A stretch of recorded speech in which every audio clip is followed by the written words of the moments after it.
Bonjour chers auditeurs, bienvenue sur Destination IUT. Je suis en direct de Dunkerque où j'accueille aujourd'hui des étudiants en GTE, Génie Thermique et Énergie, qui sont en deuxième année et qui vont nous parler de projets tutorés dédiés bien sûr à l'énergie. On parlera de maquettes d'éoliennes et de ballons thermodynamiques. Bonjour tous les trois.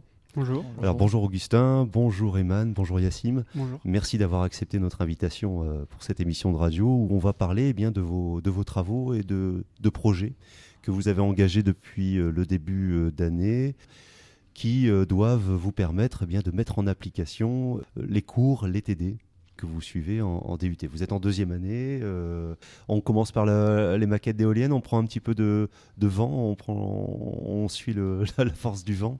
Alors c'est vous Augustin. Alors vous me racontiez tout à l'heure que cette maquette, c'est pas une maquette qui va simplement être belle à voir, mais qui va devoir fonctionner réellement. Oui, bien sûr, c'est une maquette d'éolienne qui a été conçue pour faire des tests. Donc en fait, j'ai récupéré pour mon projet tutoré une grosse soufflerie d'industrie qui ne fonctionnait plus. Et donc dans un premier temps, j'ai dû réparer cette soufflerie, donc il a fallu changer le moteur. Donc c'était un moteur de 4 kW, donc un moteur assez gros. Ensuite, j'ai dû l'adapter à mon projet parce que la soufflerie faisait 1 mètre de diamètre et mon éolienne en fait 30. Et donc pour dimensionner mon éolienne, en fait, je me suis basé sur des hélices d'avion. Donc j'ai utilisé une hélice tripale d'avion avec un moteur d'avion également monophasé que j'ai adapté pour en faire un alternateur. Et donc nous allons pouvoir normalement faire des tests avec cette éolienne puisque nous avons un vent de sortie qui devrait souffler à environ 200 km/h. D'accord. Donc en similitude, ça correspond à peu près à une éolienne d'un vent qui souffle à 40 km/h. D'accord, donc on reproduit en fait en laboratoire ce que l'on trouverait dans la nature, dans nos campagnes. Votre idée, c'est bien entendu de vérifier un certain nombre de paramètres et de générer de l'énergie et de vérifier avec la force du vent ce que ça peut donner comme résultat, comme puissance énergétique. Oui, voilà, c'est ça. En fait, il y a différents tests qui vont pouvoir être réalisés, comme par exemple, on va pouvoir montrer que le couple de l'éolienne augmente lorsqu'on branche par exemple une ampoule sur l'alternateur du courant. Donc en fait, on tire du courant, donc le couple de l'éolienne va augmenter. Ensuite, on va pouvoir aussi voir la vitesse de rotation de l'éolienne diminuer en utilisant par exemple un stromboscope. Donc c'est des flashs de lumière qui vont pouvoir mesurer la vitesse de rotation des pales. D'accord. Ensuite, on va pouvoir, si possible, dimensionner un chargeur de téléphone pour pouvoir recharger directement son téléphone sur l'éolienne. D'accord. Voilà. Intéressant, mais il faudra peut-être souffler dessus. Alors bon, si on s'y met tous, peut-être que ça oui, peut, bon, ça alors, peut fonctionner. En fait le projet va consommer plus d'énergie qu'il va en récupérer puisqu'on D'accord. a une soufflerie de 4 kW. D'accord. Et donc le moteur avec lequel nous réceptionnons l'énergie fait lui 800 watts. D'accord. Donc il fait presque 4 fois moins. Mais l'idée derrière, c'est d'expérimenter et de pouvoir vérifier quelques hypothèses et pourquoi pas en proposer une étude à des étudiants l'année prochaine. C'est ça, c'est de faire des tests et de proposer un TP pour les premières années sur une éolienne parce qu'il y a très peu de TP sur les éoliennes en première année. Très bien. Cette démarche de mettre en œuvre un nouveau matériel, c'est également le vôtre, Eman et Wassim, sur ce ballon thermodynamique. Dans la même démarche qu'Augustin, vous mettez en place un nouveau matériel. Est-ce que vous pouvez nous en parler, nous en dire 2 mots, ce ballon thermodynamique ? Oui, exactement. Nous avons exactement le même système qu'Augustin.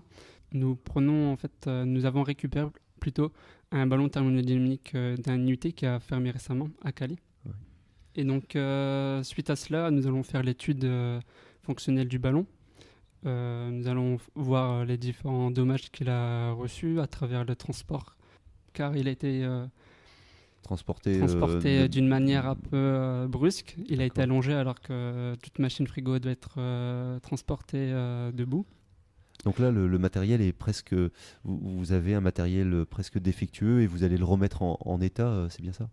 Oui, voilà. On est sur une période où vous êtes en train de tester ce matériel. Est-ce que donc vous l'avez remis debout Voilà, maintenant il s'est reposé, Eman. Ouais.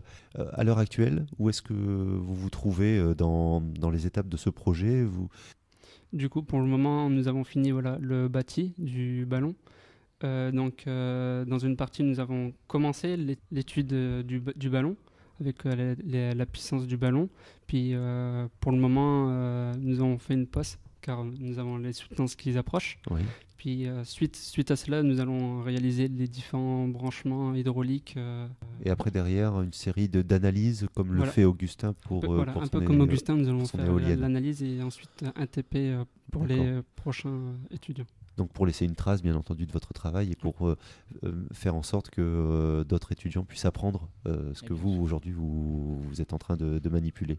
Dites-moi, Eman, cette partie d'analyse, d'étude, c'est un petit peu ce qui vous a été confié dans le projet. Dites-nous un petit peu ce que vous allez essayer de mesurer. Déjà, j'ai essayé de mesurer, de faire des relevés de température afin d'avoir un profil de température pour ensuite calculer une puissance.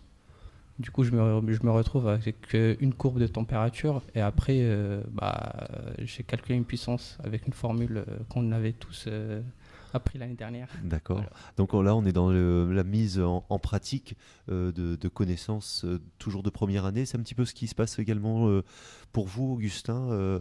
Vous avez dû aller rechercher dans votre mémoire ou dans vos notes de première année des formules, des calculs. Oui, en fait, pour moi, c'était plus simple parce que moi, c'était les cours de deuxième année qui m'ont beaucoup aidé pour les calculs de similitude, donc, qui est au programme du semestre 3, donc le semestre 3 qui vient de se terminer. Donc j'ai pu dimensionner mon éolienne en fonction, grâce à la similitude. En fait, il existe 3 types de similitudes. Donc la première est la similitude géométrique. Donc c'était en fait c'est-à-dire de construire une éolienne 3 pales, puisque les éoliennes que l'on voit à échelle réelle ont 3 pales. Ensuite, la similitude cinématique, donc c'est ce que j'expliquais tout à l'heure, c'est-à-dire qu'un vent de 40 km/h à l'extérieur à grande échelle correspond à un vent d'environ 220 km/h à petite échelle. Donc on a l'occasion d'être décoiffé quand même quand on est dans la salle. Oui. Et par contre, malheureusement, je n'ai pas pu vérifier la 3e similitude dynamique, puisqu'il aurait fallu que je construive une éolienne dans une enceinte surpressurisée. Et ce n'était pas possible dans l'IUT. D'accord, donc on restreint dans un champ de contraintes restreint. Vous avez cherché ça. Quand même à vous rapprocher de ce que l'on peut trouver. C'est ça, oui. On est quand même très proche de ce qu'on peut trouver à l'extérieur, mais c'est très difficile et ça a un coût très important de construire une enceinte surpressurisée pour faire des tests. Et ça n'aurait pas été applicable à un projet de première année. Ces 2 projets, tous les 3, vous avez mis la main à la pâte, j'ai envie de dire. Vous avez fabriqué.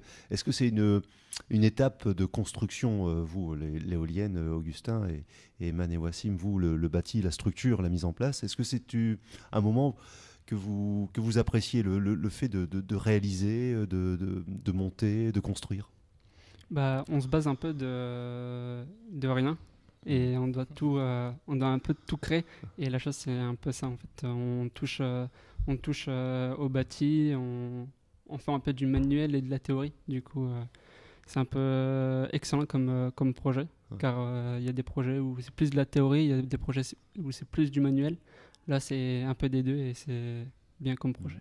Que vous avez commis des erreurs qui aujourd'hui vous font voir autrement la gestion d'un projet, la réalisation d'une action? Oui, bien sûr, on commet des erreurs, mais les professeurs sont là pour nous encadrer et pour nous aider à pallier à ces erreurs.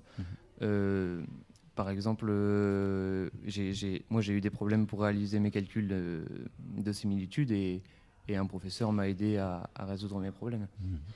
Donc on rappelle que les projets tutorés, c'est toujours des projets qui sont encadrés. Donc là, ça représente un volume horaire de combien d'heures par semaine pour vous? Par semaine, en fait, c'est 120 heures sur la totalité des 2 semestres. D'accord. Donc ça fait on a environ 4 heures par semaine qui sont dédiées au projet, voire plus. Ces actions, ce projet, c'est des choses que vous allez pouvoir valoriser sur vos CV. Je pense que c'est une part importante quand même de vos études ici en DUT, de mettre en application. Il y a également des stages, des expériences professionnelles. Vers quoi vous vous engagez tous les 3? Wassim, peut-être Pour le stage, j'aimerais bien m'orienter sur du bureau d'études, car l'année dernière, j'ai réalisé un stage de première année, où là, j'étais plus sur le terrain, où je réalisais plus de l'installation et de la maintenance de climatisation ou de groupe froid. Donc cette année, j'aimerais bien plutôt m'orienter sur du bureau d'études. Prendre un peu de recul et d'être dans l'analyse justement et la conception. C'est bien ça. Eman? Pour moi, c'est vraiment bureau d'études.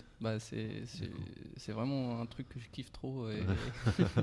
vous restez avec votre binôme. Vous n'avez pas envie de le quitter, c'est ça? Vous, Augustin, où est-ce qu'on vous voit l'année prochaine? Moi, pour mon stage de fin de DUT, j'ai décidé de voyager, donc je pars au Japon. Vraiment? Oui, pour apprendre l'anglais. Et donc là-bas, je serai dans un institut de recherche anglophone. Donc ça me permettra de progresser en anglais pour postuler dans les écoles d'ingénieurs par la suite. Et là-bas, normalement, j'aurai un projet un peu comme celui-ci, donc qui me permettra de réaliser et de mettre en application mes connaissances techniques. D'accord, vous allez encore parler d'éoliennes au Japon? Pourquoi pas, suivant le projet qu'on me donne. Très bien. Dites-nous, pour assouvir la curiosité de nos auditeurs, comment ce projet Japon a-t-il germé dans votre poursuite d'études? En fait, on en a entendu parler déjà en première année, puisque l'IUT a un partenariat avec le Japon. Et donc, j'ai décidé de partir au Japon parce que c'était beaucoup plus simple au niveau des organisations, étant donné qu'il y a un partenariat. Donc là-bas, le logement sur place est déjà assuré pour moi. Il y a un encadrement avec des professeurs d'un institut de recherche japonais qui est dédié à des étudiants comme moi ou d'autres étudiants étrangers comme des étudiants allemands ou encore anglais. Donc c'était plus simple et plus encadré. C'est ça, oui. C'était surtout une question de simplicité, de ne pas partir dans un pays étranger et de finalement se rendre compte que ça ne va pas pour se loger ou... Bien sûr. Voilà, il y a moins de préoccupations. Très bien, donc on aura le plaisir de suivre vos aventures au Japon sur Facebook et sur Twitter. Vous nous enverrez des photos, Augustin? Oui, bien sûr, oui. Donc hashtag IUT Littoral pour ne pas manquer ça. On attend bien entendu vos photos pour vos réalisations, tous les trois, donc que ce soit le ballon thermodynamique. On voudrait bien voir, parce que la radio, on peut en parler, mais on ne voit pas. Vous pouvez nous envoyer quelques photos. De l'éolienne également, oui, bien sûr, pour que nos auditeurs puissent avoir de visu ce sur quoi vous travaillez. Merci tous les trois d'avoir participé à cette émission. Je vous souhaite bon courage. Je vous souhaite beaucoup d'énergie pour continuer et terminer bien vos projets. On rappelle que l'émission sera disponible sur la page YouTube de l'IUT du Littoral Côte d'Opale, ainsi que sur Twitter et Facebook. Merci encore et à très bientôt. Merci. À très bientôt. Merci.